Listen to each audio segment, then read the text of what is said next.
Ya, lalu bagaimana peluang dari pasangan Anies Mohaimin dan Ganjar Mahfud? Kami akan membahasnya bersama pakar politik Hanta Yuda. Selamat siang Pak, bagaimana nih Pak Hanta ini melihat peluang Anies Mohaimin?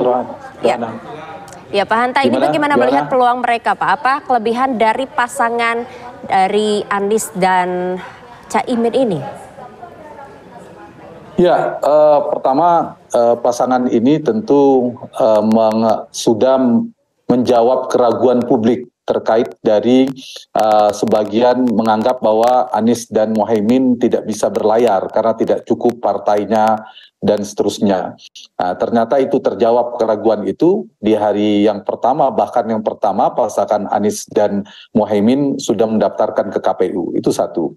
Yang kedua, kalau ada keinginan beberapa aktor atau kubu politik menginginkan agar Pilpres Yohana berlangsung dalam satu putaran, artinya hanya dua blok politik yang bertarung, itu juga terkonfirmasi bahwa tidak bisa, artinya kemungkinan besar semakin jelas, semakin terang peta politik Pilpres kita ini dalam formula tripolar, tiga polar politik pasangan Pilpres yang akan bertarung, pasangan Anies Mohaimin, Ganjar Mahfud, dan Prabowo dan pasangannya yang belum diumumkan. Artinya Pilpres kita akan berlangsung dalam dua putaran karena kompetitifnya peta elektoral antar kandidat. Nah, kalau kita lihat dari pasangan ini, keunggulannya tentu Anies maupun Mohaimin punya pengalaman ya, secara personality dulu.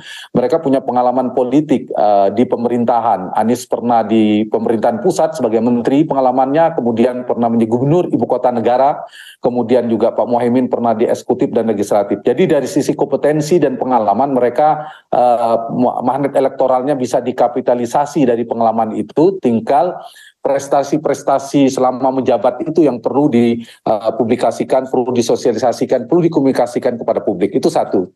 Yang kedua, kelebihan dari personality juga, terutama Pak Anies ini memang unggul dalam komunikasi publiknya.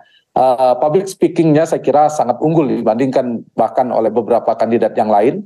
Ya tentu Pak Prabowo dan Pak Ganjar juga kompetitif, kuat. Tapi Mas Anies saya kira narasi-narasi politiknya secara menyampaikan komunikasi ke publiknya relatif tinggi, kuat, dan ini juga menjadi titik kekuatan dari pasangan ini.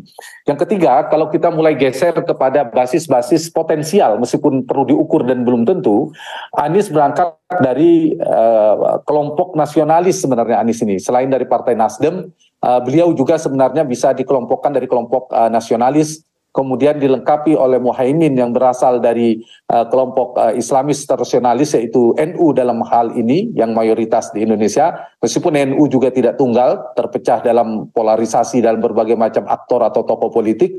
Nah, itu juga menjadi kekuatan dari dua figur ini, kombinasinya. Formulanya basis nasionalis, kemudian ada religius atau Islamis tradisionalis tadi. Yang ketiga, dari sisi mesin politik, potensinya juga Yohana bisa dioptimalisasi juga. Selain dari mesin politik partainya, kita tahu PKB ini kan partainya berbasis kuat di Jawa Timur bersama PD Perjuangan. Selain itu juga di Jawa Tengah. Nah, kalau ini bisa dikapitalisasi dengan optimal, maka ini bisa menjadi potensi untuk melengkapi, menambal celah-celah atau kelemahan Anies Baswedan di wilayah Jawa Tengah dan Jawa Timur terutama. Tetapi ini perlu dikapitalisasi meskipun belum memberikan dampak terlalu kuat ya setelah berpasangan ini. Cuma ada waktu 4 bulan ke depan, ini bisa menjadi potensi bagi mereka untuk menyasar seperti yang saya katakan tadi. Jadi ada kelebihan dari sisi personalitinya, magnet electoral figure, yang kedua dari segmentasi potensial yang bisa disasar, dan yang ketiga dari sisi mesin politik yang bisa dioptimalisasi. Itu mungkin dari kekuatan politik dari pasangan ini, Yohana. Lalu dari kekurangannya seperti apa? Ya, memang satu sisi menjadi kelebihan saling melengkapi. Jadi begini, dari sisi strategi seorang capres memilih cawapres itu ada dua yang paling determinan dari sisi basis. Satu, dia memilih cawapres yang berasal dari ceruk yang berbeda dengan tujuan untuk memecah basis lawan sekaligus untuk menambah ceruk baru di mana si capres lemah. Yang kedua, bisa juga mengambil cawapres dari basis si capres itu sendiri, tapi belum maksimal di basis itu. Nah, konteksnya Anies mengambil Muhaimin itu sepertinya yang pertama, yaitu mengambil ceruk di mana Anies masih lemah dengan tujuan untuk memecah basis lawan. Dan kita tahu di Jawa Timur, Ganjar dan Prabowo relatif lebih kuat dibandingkan Anies. Nah, karena itulah Anies memilih Muhaimin menjadi cawapres dengan harapan untuk mendapatkan insentif tambahan di kantong-kantong Jawa Timur dan juga Jawa Tengah, terutama di Jawa Timur karena Jawa Tengah sudah basisnya Ganjar Pranowo. Nah, di titik ini sebenarnya ada tantangan, titik kelemahan bisa dikatakan, habitat politik yang menjadi potensi Anies Baswedan, katakanlah yang dibawa oleh Muhaimin ini apakah berhasil, NU satu sisi, ini kan basisnya yang relatif respons atau mengapresiasi kinerja pemerintahan Jokowi relatif positif. Di wilayah-wilayah Jawa Timur, ini wilayah juga tinggi, terakhir di survei kami Jawa Timur itu sampai 80%, melampaui approval terhadap di level nasional terhadap Pak Jokowi. Tetapi, nah ini Yohana titiknya, di sisi yang lain, Anies Baswedan ini mengusung narasi perubahan, berdiametral, berjarak dengan pemerintahan Jokowi. Nah, ini yang harus dicari titik temunya. Satu sisi Anies mengusung perubahan, berjarak dengan Jokowi, kerap mengkritik Jokowi, kerap memberikan isu perubahan, dan itu sudah tepat saya kira dengan posisi politiknya. Di saat yang sama yang ingin disasar di Jawa Timur itu yang dibawa oleh PKB itu cenderung itu positif mengapresiasi kinerja Pak Jokowi. Beda dengan basis misalnya PKS dan Partai Demokrat. Kalau itu lebih mudah. Ini yang menjadi titik lemah tantangan politiknya yang saya kira harus menjadi dari sisi basis ya, titik kelemahan atau tantangan lah lebih tepatnya. Baik, yang kedua, dari mesin politik juga menjadi tantangan. Kita tahu bahwa PKB dan PKS kerap jarang bertemu. Nah, ini menjadi tantangan. Saya kira bisa lah, soliditas ini bisa diantisipasi. Dan saya kira juga dari sisi figur capres juga perlu dipikirkan dari sisi beberapa basis-basis yang belum terlalu kuat dari mereka, terutama Jawa Tengah. Seperti saya katakan tadi, Pak Muhaimin tidak bisa membackup dari sisi Jawa Barat dan DKI Jakarta, dan itu mengandalkan Anies Baswedan. Jadi setiap kandidat Yohana memiliki kekuatan sekaligus kelemahan politiknya masing-masing tentunya. Baik. Dari pemilih basis Pak Jokowi juga satu lagi ya, yang harus mereka sasar agak sulit gitu. Dari sisi NU, atau satu lagi, ada 3 faktor yang sangat menentukan sekarang ini semua kandidat yang disasar dari sisi cawapres, elektabilitasnya, kedua terasosiasi NU, dan ketiga adalah dari sisi Jokowi. Nah, Mas Anies ini tidak bisa mengambil dari segmentasi pemilih Jokowi.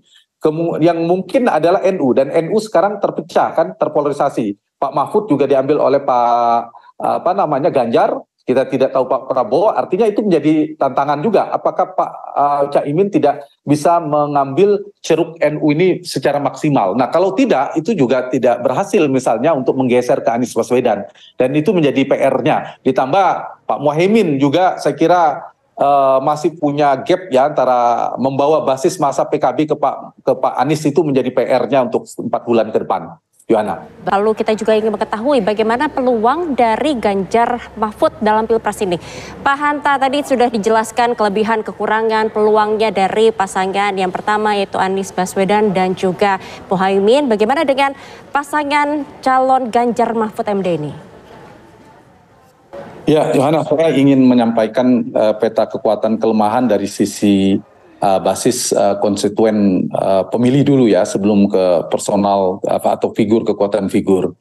Jadi pasangan Ganjar dan Mahfud ini memang kalau kita lihat dari cross tabulasi data survei terakhir itu memang kekuatannya di beberapa, terutama di Jawa Tengah, kekuatan menjadi basis utama dari pasangan ini. Itu jangan lupa di Jawa Tengah itu populasi pemilihnya sekitar 14%, cukup tinggi.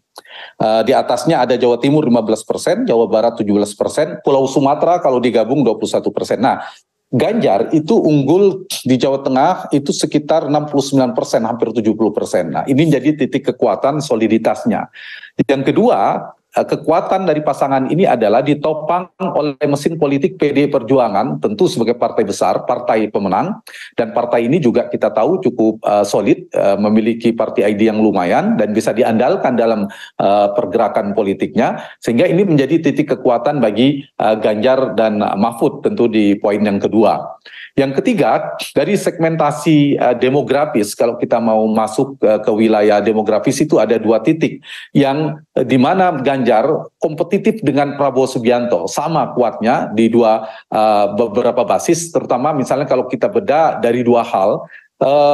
Setelah wilayah tadi, kekuatannya di Jawa Tengah, yang kedua di Jawa Timur lumayan tapi cukup kompetitif bersama Prabowo, itu dari sisi geografis kewilayahan teritorial. Kemudian Yohana, kalau kita bedah lagi dari sisi etnis atau suku, Ganjar itu unggul di suku Jawa memang, sekitar 50% itu di Ganjar, kemudian 30 sekian persen di Prabowo, baru sekitar belasan persen di Anies Baswedan. Artinya ini potensi sekaligus tantangan bagi Anies maupun Pak Prabowo maupun Mas Anies itu untuk menggait pemilih yang sosiologis Jawa gitu.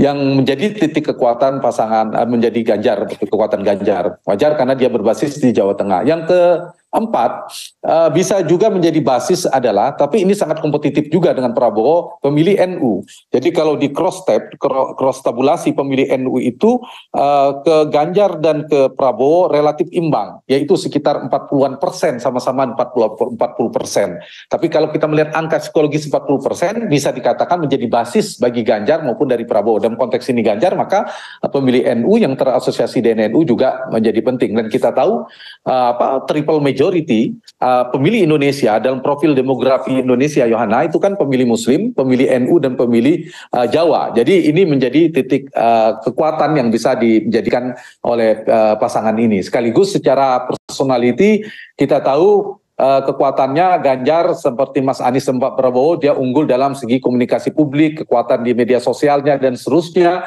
Pak Mahfud bisa jadi melengkapi kekuatan yang saya katakan tadi dari merepresentasikan NU. Saya kira bisa menjadi titik kekuatan dari pemilih dari pasangan ini.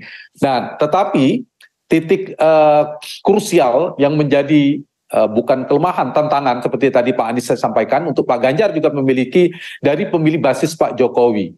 Pemilih Pak Jokowi ini itu sudah mulai terbelah, bergeser ke Prabowo, dan itu menjadi tantangan, titik lemah dari Ganjar dari hubungan relasi dengan Pak Jokowi yang dalam persepsi publik semakin berjarak ya, PDI Perjuangan dan Pak Jokowi. Apalagi kita lihat meskipun Pak Jokowi sedang di luar negeri, tugas negara di luar, tapi kan tidak ada simbol-simbol Pak Jokowi dalam pendaftaran hari ini. Tidak ada Mas Gibran, yang kita tahu Mas Gibran adalah PDI Perjuangan, kemudian simbol-simbolnya tidak ada, dan mungkin saya terlewat, tidak ada menyebut nama Pak Jokowi juga dari sambutan-sambutan ringan konferensi pers yang disampaikan oleh Mas Ganjar. Jadi saya kira mungkin bisa dibaca mereka sudah mulai memikirkan opsi sekiranya Pak Jokowi tidak bisa diandalkan. Yang kedua, tadi ketika ditanya baju warnanya, Mas Ganjar juga sempat bilang, ya hitam dan putih, kita tidak abu-abu. Nah, saya nggak tahu abu-abu ini diarahkan ke siapa.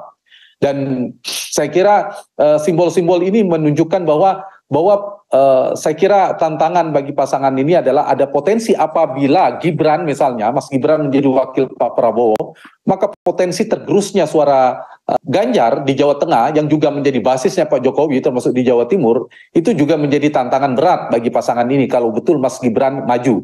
Atau Mas Gibran tidak maju tapi dukungan Pak Jokowi semakin terang dan jelas kepada Prabowo. Itu juga menjadi titik lemah atau tanda petik ya, ancaman elektoral bagi kubu Ganjar. Itu yang mungkin perlu diantisipasi, Yohana, dari sisi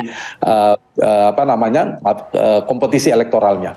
Pak Hanta, kalau tadi kita sudah sempat menyinggung sedikit mengenai peran Presiden Jokowi, ini pendukungnya ini juga menjadi sangat penting, arahnya akan kemana. Nah, kalau kita lihat sendiri selama ini Pak Jokowi memang saat ini tengah melakukan pekerjaan di Cina, begitu, memang ada tugas yang tidak bisa hadir dalam pendeklarasian Mahfud MD sebagai cawapres, dan juga pada hari ini dalam pendaftaran paslon capres dan cawapres Ganjar Mahfud MD. Nah, lalu kalau dilihat apakah sebetulnya Jokowi ini memang ke Ganjar atau sebetulnya tidak ada dukungan atau seperti apa Pak Hanta? Ya, kalau dukungan Pak Jokowi ini pertama, sebelum bicara kemungkinan Gibran menjadi cawapres ya, Pak Jokowi ini kan presiden, Yohana. Artinya beliau secara etis sulit untuk menyampaikan dukungan secara terbuka, itu satu. Yang kedua, dari karakter dan gaya komunikasi politik Pak Jokowi selama ini juga kita juga tidak bisa berharap lebih belak-belakan, terang-terangan memberikan kiriman dukungan secara terang-terangan. Biasanya dengan simbol, dengan kode-kode politik dan lain sebagainya. Nah, tetapi di mana arah telunjuk Pak Jokowi diarahkan dukungannya, itu tanda-tandanya bisa dibaca cukup terang sebenarnya dari 2 atau 3 tanda. Yang itu sudah terjadi sebagian. Yang pertama, dilihat dari mana pergerakan relawan Jokowi, terutama relawan yang selalu memiliki kedekatan ya, terasosiasi kuat dengan Pak Jokowi yang kerap mengatakan tegak lurus menunggu arahan Jokowi dan seterusnya. Di sisi yang lain, dia juga Pak Jokowi juga selalu hadir di acaranya, yaitu Projo terakhir. Dan Projo sudah resmi mendukung Pak Prabowo Subianto. Itu satu. Yang kedua, kita juga bisa lihat pergerakan dari putra-putra beliau. Terakhir kita lihat ada seringkali pakai baju kaos bergambar Pak Prabowo, meskipun ada pertemuan dengan Mbak Puan, tapi belakangan ada pertemuan juga Mas Kaisang Ketua Umum PSI bersama dengan Pak Prabowo. Kecenderungannya saya sulit untuk tidak mengatakan bahwa lebih kuat kepada Prabowo Subianto. Nah, dengan Pak Jokowi netral saja sebenarnya itu sudah menandakan cukup merugikan Mas Ganjar dan PD Perjuangan karena mereka separtai. Harusnya tidak perlu mengatakan netral, tapi dengan Pak Jokowi netral saja itu sudah menunjukkan bahwa terbelah, bahkan kecenderungannya bukan ke Mas Ganjar. Jadi saya kira apalagi ya menegaskan kalau misalnya Mas Gibran menjadi cawapres, andaikan itu sudah sepenuh badan posisi kaki politik Pak Jokowi berada di Pak Prabowo. Jadi ini yang saya kira yang dinamika, tapi dalam persepsi publik kan bisa beda-beda. Nanti kita lihat perkembangan 1 pekan ke depan sampai dengan 25 Oktober mendatang ketika KPU menutup jadwal pencapresan ya Yohana. Jadi yang memang disasar oleh pasangan Ganjar maupun pasangan Prabowo itu sama sekarang ini adalah dari pemilih Jokowi. Kenapa Pak Prabowo mengambil Mas Gibran sebagai wakil? Tujuannya adalah ingin mengambil basis Pak Jokowi juga sebenarnya. Nah, kalau ini yang terjadi, itu seperti saya katakan bisa berpotensi memecah suara Mas Ganjar di Jawa Tengah. Tapi di saat yang sama juga harus diukur potensi kalau suara di Jawa Tengah buat Pak Prabowo menambah, itu bisa juga potensi mengurangi suara di Jawa Barat kalau misalnya ada yang kecewa. Dan itu bisa menguntungkan Anies Baswedan misalnya di Jawa Barat. Jadi Yohana, saya kira suara Pak Jokowi ini sangat penting ya, menentukan dalam arti kompetitifnya posisi elektoral antara Ganjar dan Prabowo, maka kemana berlabuhnya telunjuk Jokowi diarahkan itu cukup menentukan. Selain tadi saya katakan variabel NU dan lain sebagainya. Ditambah tentu titik kelemahan Ganjar, kalau saya lanjutkan tadi sedikit, kekuatannya di Jawa Timur, Jawa Tengah, Ganjar ya hampir seperti tidak diperhatikan ya. Jawa Baratnya justru berbahaya menurut saya kalau bagi Prabowo dan Anies, kalau wakilnya Ganjar itu diambil Ridwan Kamil, itu akan melengkapi kekuatannya. Nah, sekarang kan tidak, artinya memang tujuannya ke Jawa Timur. Nah, karena itu Jawa Barat menjadi titik lemah Pak Mas Ganjar dan sebagian Sumatera, dan itu menjadi kekuatan bagi Pak Prabowo. Sebaliknya kalau kita masuk ke Pak Prabowo sekarang menjadi kekuatan di wilayah-wilayah basis itu, Yohana. Ditambah tadi dari NU mereka kompetitif, basisnya Prabowo dan Ganjar. Kemudian juga dari sisi pemilih Jokowi juga mulai bergeser gitu Yohana. Jadi saya kira kombinasi ini semuanya punya kelebihan dan kekurangan. Sama dengan yang lain, Pak Prabowo punya keunggulan dari komunikasi publik juga seperti Mas Anies dan Mas Ganjar.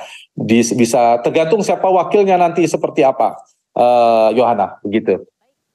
Pak Hanta, ini sangat menarik sekali dari peran Jokowi yang mungkin tidak secara gamblang, tetapi juga menggunakan kode-kode yang sekiranya mungkin akan mengarah ke Prabowo. Tapi kita juga belum tahu karena hingga saat ini Prabowo pun juga masih belum mendeklarasikan siapakah cawapresnya.